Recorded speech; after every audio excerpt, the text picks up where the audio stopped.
বন্ধুরা, তৃপ্ত আহারে আপনাদের স্বাগত জানাই। আমি অনুষ্কা। আজ পটল দিয়ে আর কাতলা মাছের পিস দিয়ে একটা রেসিপি বানাবো। দেখতেই পাচ্ছেন সদ্য পটলটা উঠেছে আর কাতলা মাছ। অপূর্ব রান্না হবে। আপনারা পুরো ভিডিওটা দেখতে থাকুন। আশা করব আপনাদের এই ভিডিওটা খুব ভালো লাগবে। বেশি দেরি না করে তো চলুন শুরু করি। দেখুন কত সুন্দর সবেদা ধরেছে, পুরো গাছ ভর্তি সবেদা।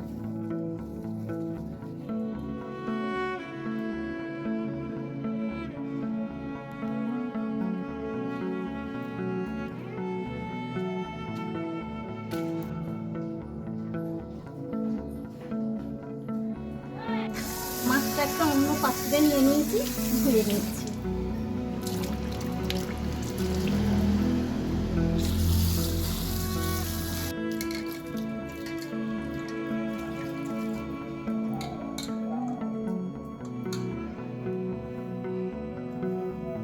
মাছটায় নুন আর হলুদটা মাখিয়ে নেব, তাই নুনটাও দিয়ে দিলাম, হলুদটাও দিয়ে দিলাম।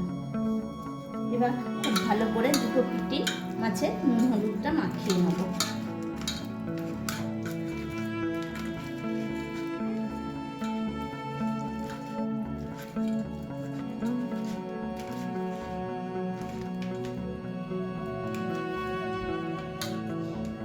মাছটায় নুন হলুদ মাখানো হয়ে গেছে। এদিকে সবজিটাও আমি কেটে নিয়ে চলে এসেছি। আলু, পটল, টমেটো, রসুন, পেঁয়াজ। গ্যাসটা অন করে দিয়ে কড়াইটা বসিয়ে দিলাম। এইতে সর্ষের তেল দিয়ে দেবো। দিয়ে দিলাম সর্ষের তেল। তেলটা গরম হয়ে গেছে, কড়াইয়ের গায়ে একটু লাগিয়ে নিলাম। এবার এর মধ্যে মাছগুলোকে প্রথমে ভেজে নিব।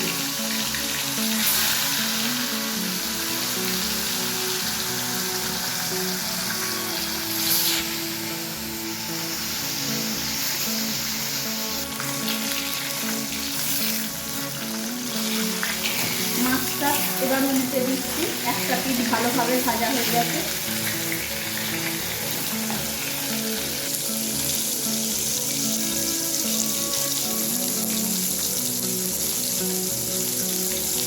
মাছটা খুব ভালোভাবে ভেজে নেওয়া হয়ে গেছে। এবার এটাকে আমি একটা পাত্রে তুলে রাখছি।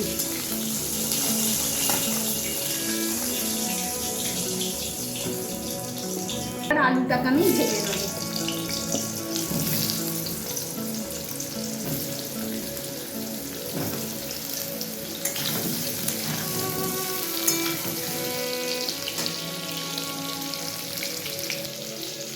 অল্প একটু হলুদ দিয়ে দিলাম আর নুন দিয়ে দিলাম। নুন হলুদ দিয়ে আলুটাকে আমি ভেজে নেব।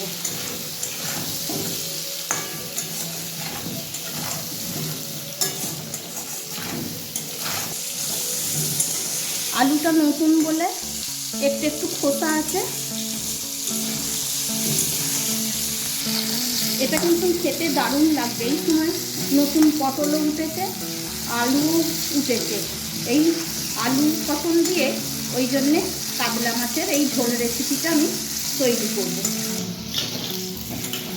আলুটাকেও ভাজা হয়ে গেছে। এবার আলুটাকে আমি তুলে নিচ্ছি।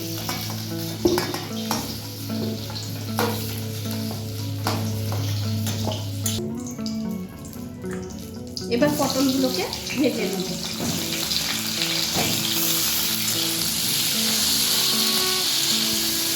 আলুটাও ভাজা হয়ে গেছে, পটলটাকেও আমি তুলে নিচ্ছি।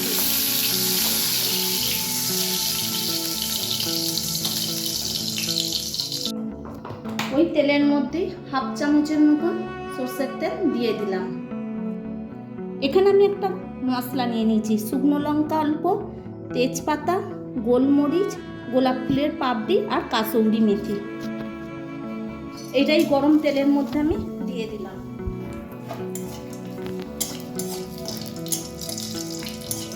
মশলাটা হালকা করে ভাজা হয়ে গেছে। এর মধ্যে দিয়ে দিলাম রসুন, পেঁয়াজ।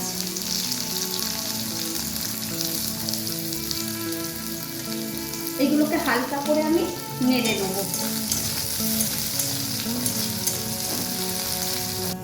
এখানে আমি 2 রকমের মশলা নিয়েছি। এই মশলাগুলো আমার আগে থাকতেই বাটা ছিল।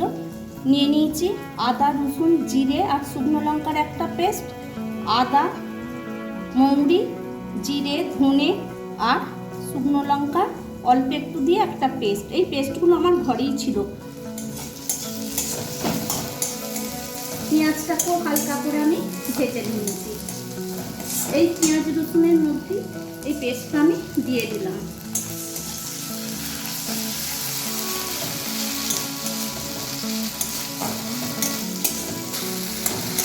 একবার নেড়ে নিয়েছি। এবার এর মধ্যে টমেটো কাটা দিয়ে দিলাম, খুব সামান্য একটু চিনি দিয়ে দিলাম, স্বাদ অনুযায়ী নুনটা দিয়ে দিলাম, 1 চামচ হলুদ গুঁড়ো, তবে সবটাই আমি এই ছোট চামচের মাপ করে দিচ্ছি। একটা কাঁচা লঙ্কাটা আমি নিয়ে নিয়েছি, এই কাঁচা লঙ্কাটাও দিয়ে দেবো।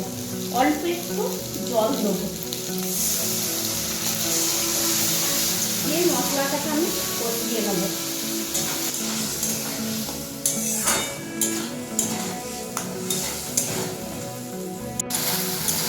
এগুলোকে আমি মিনিট 2-1 মতন এইভাবে নেড়ে নিয়েছি। টমেটোগুলোকে এখনও আমি ঘাঁটিনি। এবার এর মধ্যে দিয়ে দেবো ভেজে রাখা আলুটা।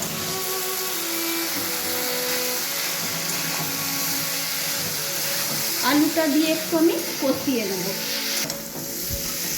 গ্যাসের তাপটা কম রেখে আমি মিনিট 5-1 মতন আলুটা দেওয়ার পর নেড়ে নিয়েছি।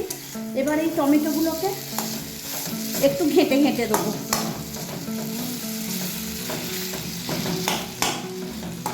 এদিকে কিছুটা গরম জল আমি তৈরি করে নিয়েছি। এবার কড়াইয়ের মধ্যে জলটা আমি দিয়ে দিলাম, সবটাকে ভালো করে নেড়ে দিলাম। জলটা দেওয়ার সাথে সাথেই ফুটতে শুরু করে দিয়েছে। যেহেতু গরম জল ছিল তাই এটা খুব তাড়াতাড়ি ফুটে গেছে। আলুটাও কষতে কষতে অনেকটা সেদ্ধ হয়ে গেছিলো।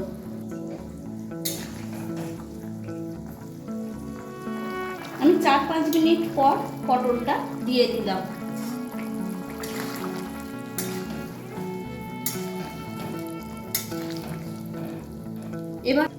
এবার একটা ঢাকা আমি দিয়ে দেবো।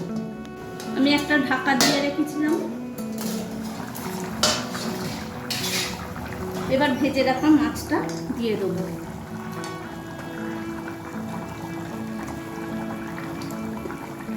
তরকারিটা প্রায় হয়েই এসছে।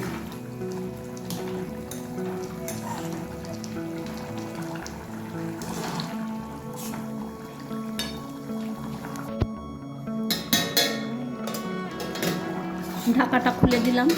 তরকারিটা আমার সম্পূর্ণ তৈরি হয়ে গেছে। এবার অল্প একটু ধনেপাতা দিয়ে একটু ঢাকা দিয়েই আমি একটু পরে এটা সবাইকে পরিবেশন করব। গ্যাসটা আমি অফ করে দিলাম। যদি বন্ধুরা আপনাদের এই ভিডিওটা ভালো লেগে থাকে তাহলে প্লিজ আপনাদের কাছে আমার অনুরোধ, ভিডিওটায় লাইক, শেয়ার ও কমেন্ট করবেন। চ্যানেলের নতুন বন্ধুরা সাবস্ক্রাইব করতে ভুলবেন না। ইউটিউব থেকে দেখলে সাবস্ক্রাইব, আর ফেসবুক থেকে দেখলে অবশ্যই পেজটা ফলো করে দেবেন। পরের ভিডিওয়ে আবারও দেখা হবে একটা সুস্বাদু রেসিপি নিয়ে। Thank you.